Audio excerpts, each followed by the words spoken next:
ऐसे सबको ले लेकर के आ रहे हैं। और सुंदर जय सप्ताह नमः सप्ताह शब्द शब्द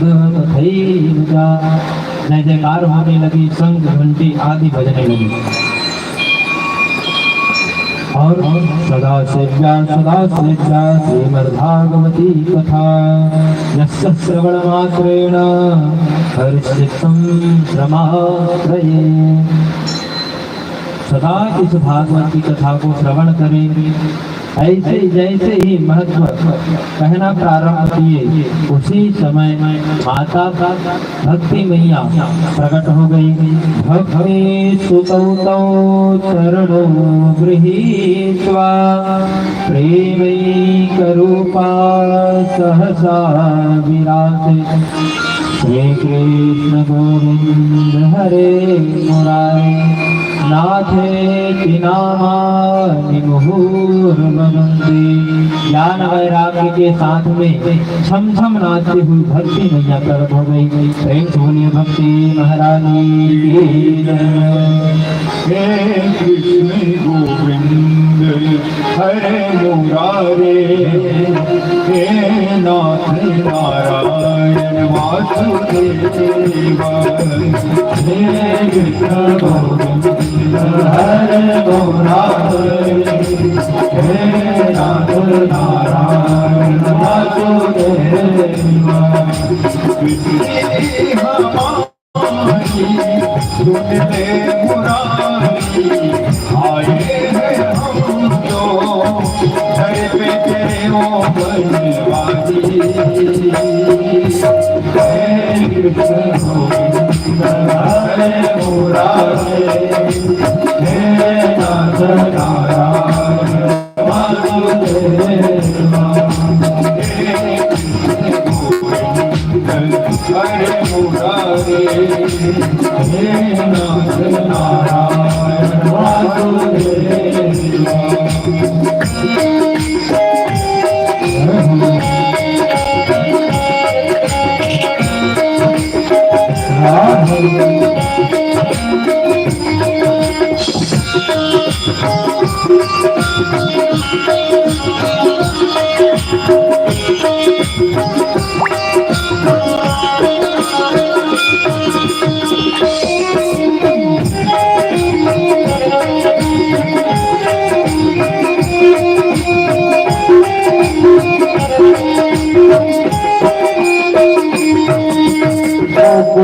मेरे होठों पे हो मथुरा मेरी आँखों में हो।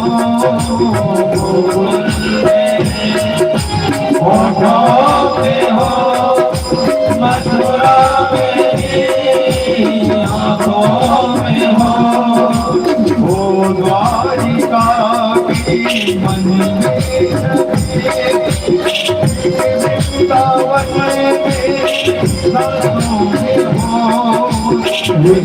वृंदावन मेरी सांसों में हो।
करे आनंद मिलाए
वृंदावन बिहारी लाल की भक्ति मैया वहाँ ज्ञान वैराग्य के साथ पुष्ट होकर के प्रकट हुई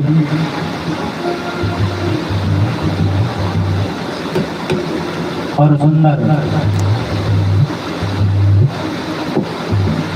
भक्ति महाराज कहने लगी कि महाराज मैं कहाँ विराजित हो जाऊँ।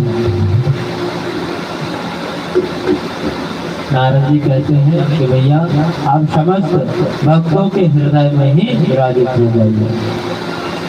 जहाँ भक्ति रहती है वहीं भगवान स्वतः ही खींचे चले जाते हैं।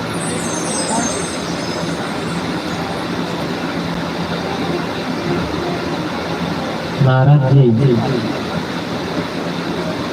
पूछने लगे कि महाराज मैंने तो साक्षात अपने नेत्रों से भागवत की महिमा भक्ति देखी, तो भक्ति और ज्ञान वैराग्य साक्षात पुष्ट होकर के प्रकट हो गए। कहने लगे यह बतलाइए, यह भागवत को सुनने से केवल भक्ति ज्ञान वैराग्य ही पुष्ट होते हैं कि कोई पापी भी इस कथा को श्रवण करके उस पापी पाप से मुक्त हो जाएगा। के विशुद्ध वदंत मन,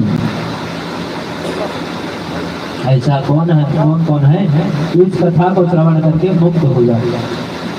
तब संतादि ऋषियों ने कहा कि नारद तुम पापियों को कहते हो, मैं कहता हूँ जो महान पापी हो वह भी मुक्त हो सकते हैं।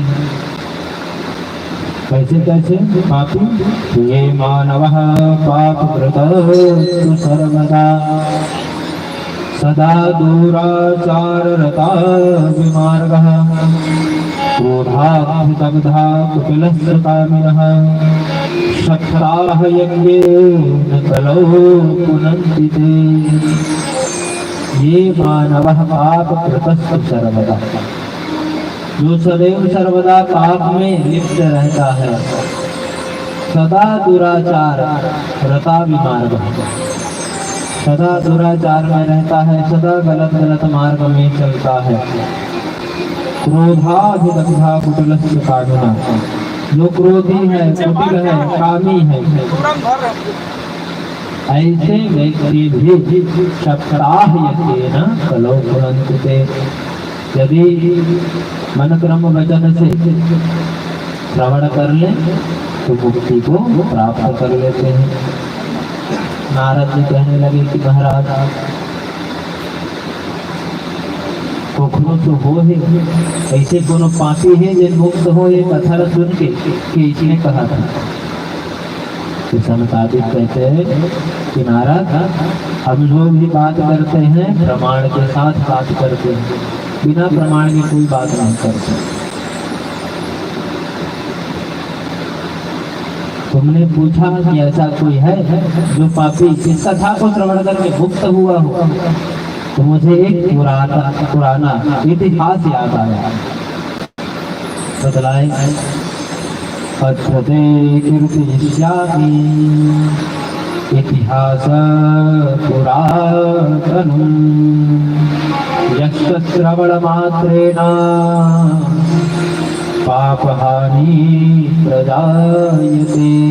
एक पुराना इतिहास है जिसको सुनने से ही पाप की हानि होती है, पाप आप सब नष्ट हो जाते हैं। वो क्या है? गोकर्णो पाप। एक तुंगभद्रा नदी का किनारे में एक ब्राह्मण रहते थे। उन ब्राह्मण का नाम था आत्मदेव शर्मा।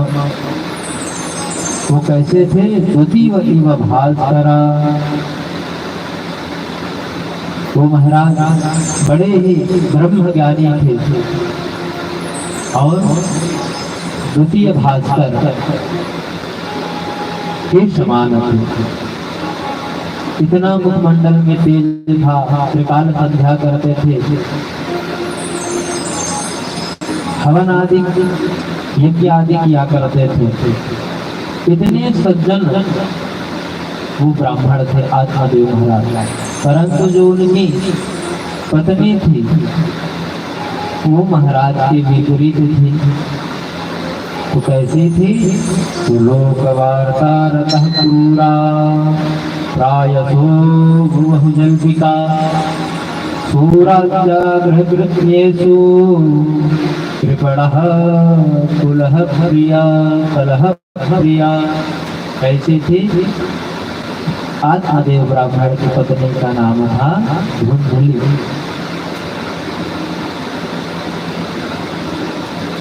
वो कैसी थी? तो बतलाए वो कुटिल थी, क्रोधी थी। आत्मदेव जितने सीधे उनके विपरीत थी उनकी पत्नी। जब तक वो 4 पड़ोसी में उनसे लड़ाई नहीं हो जाए तब तक, जब खाए पिए रहे वो बचे नहीं, जब तक 2-4 लड़ाई झगड़ा ना हो तब तक उसे चैन नहीं आता। वो सबके बातों का खंडन करती। मैं कहा था तेने सही नहीं, और बात न मान। महाराज सीधा साधा थे, इतनी कुटिल थी। लोक वार्ता पूरा पशु बहु जलता, किसी से नहीं पड़ता, सबसे लड़ाई झगड़ा। ऐसी झगड़ालू पत्नी थी धुंधली।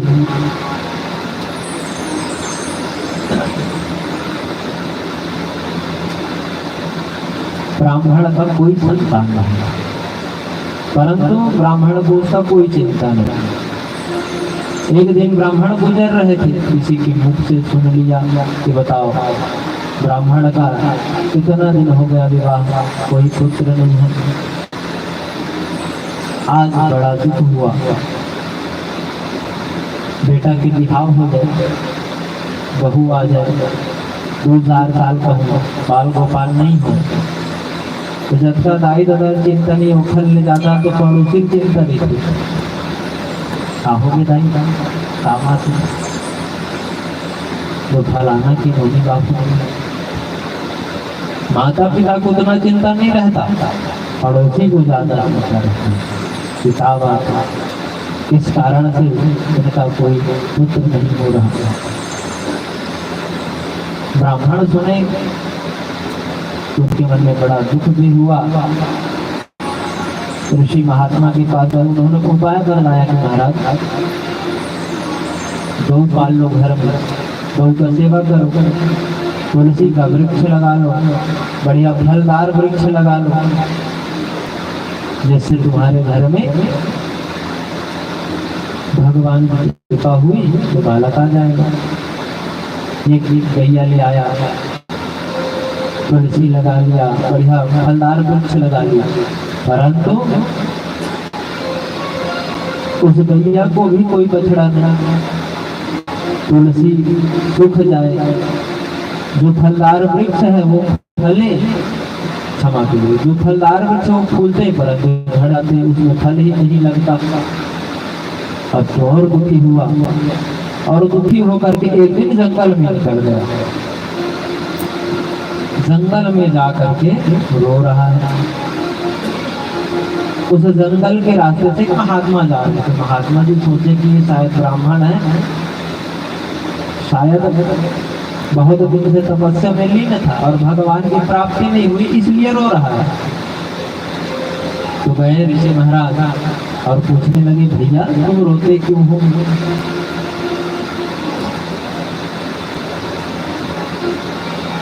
कथम रोदसी विप्रम काते चिंतामणीयसी वदत्वं त्वमहमस्य स्वस्य दुःखस्य कारणम्। ये महाराज तुम किस लिए रो रहे हो? तुम्हारे दुख का कारण क्या है? तो बतलाए कि महाराज मैं पुत्र प्राप्ति के लिए रो रहा हूँ। अब जो ऋषि महात्मा थे वो सिर पकड़ने की बताओ, हम सोच रहे थे कि ये भगवान के लिए रो रहे हैं, ये तो माया के लिए रो रहा है। ऋषि समझाने लगे कि देखो भैया, तुम्हारे ऊपर भगवान ने बड़ी सुंदर कृपा की है, इन झंझटों से तुम दूर रहो और कोई नहीं है तुम्हारा तो भगवान को ही अपना पुत्र मान लो और भगवान की ही सेवा करो। ब्राह्मण कहने लगा कि महाराज तुम्हारे बिहाव हो। तो ऋषि महाराज कहने लगे, कैसे बात करते हो, हम ब्रह्मचारी हैं। बात माने महाराज